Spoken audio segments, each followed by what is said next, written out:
Hello, my name is AJ. I'm your hypoxia coach for today, and we have level 2.7 chair teaser. This is a level 2 movement and a level 7 breathography, meaning we're adding in our 10 beat breath retentions at the conclusion of each of our engaged exhalations. Now, we only have 2 breath cycles on each side, but we do have those long 10 beat breath retentions, improving our core strength at the end of that complete exhalation by not only retaining the breath, but holding that positioning and that contraction of those deep core muscles. Such an amazing way of improving core strength and also improving our relationship to carbon dioxide, both inside the exercise session and outside our daily stress triggers. You're going to reduce your daily stress by performing an ab exercise, and how amazingly efficient is that?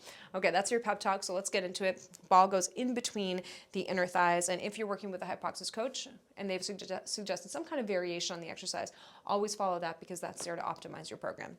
Now the ball is in between the inner thighs because not only is it more deeply engaging your deep core and your inner thighs, but it's also tactile feedback. So if the ball starts moving around too much as you do your core exercise, you probably have lost your pelvic stability. And these points of tactile feedback, like the ball, the chair, your ab ribbon, to guide you through your breath cycles, they're all incredibly essential points, especially in a virtual setting where you don't have a coach with, giving you hands-on feedback. Use these tactile points of feedback to help guide you through.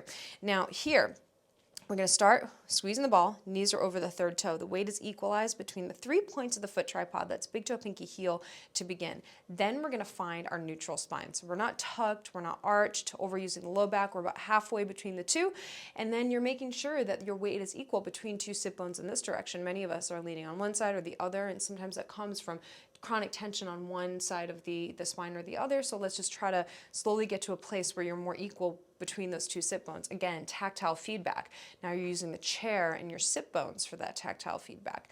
Now here, this is as much a posture exercise as it is an ab exercise. So you're going to interlace your fingers together and pull them apart hard. So if the fingers are slippery, they pull apart just like that. And then you're going to put your hands behind your head and press your head back into that hypoxic head stance, which is pressing back into your hands and then getting lifted up, creating height in the spine as you go through the exercise. So you're heightening the spine, and then we're going to lean back just a few inches, keeping that weight on the center of the sit bone. So don't let yourself roll into a tucked position. You don't want that weight on the tailbone when you lean back, but you want to stay nice and lifted and neutral.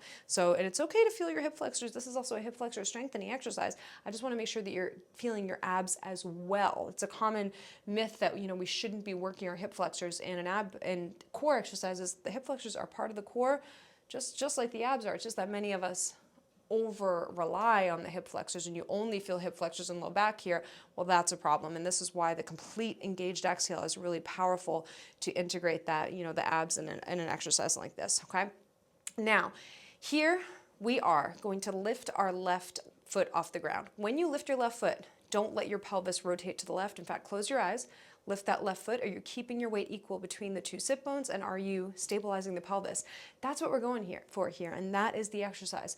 We're going to breathe once we get into the position. Ideally, you're closing your eyes to deepen the connection between your ab ribbon and the abdomen, and loosening your ab ribbon on the soft tissue and loud tissue, and keeping it loose on each of those long 10 beat breath retentions. Now, if you can't, try loosening your ab ribbon a little in these isolated core exercises. Sometimes because of the natural increased circumference of the waist, when you go into this, you may need to just loosen it a bit to feel the difference between tight and loose, or stay in the seated upright position and perform the exercise. You just want to lessen the resistance on the abs until you have the strength to integrate the deep core when you add that lean back. And that's it. So interlace fingers, pull them apart, head stance, head is back, find your neutral, weight is equal, lean back, head stance, lift it up from your posture, zip up, inhale, hiss, 2, 3, 4, 5, inhale 1, inhale 2,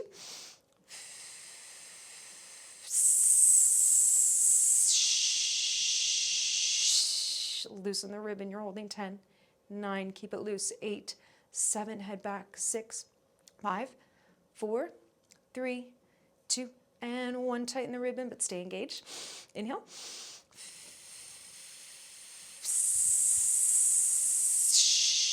Tighten the spine, loosen the ribbon, you're holding 10, 9, 8, 7, 6, 5, 4, 3, 2, and a 1.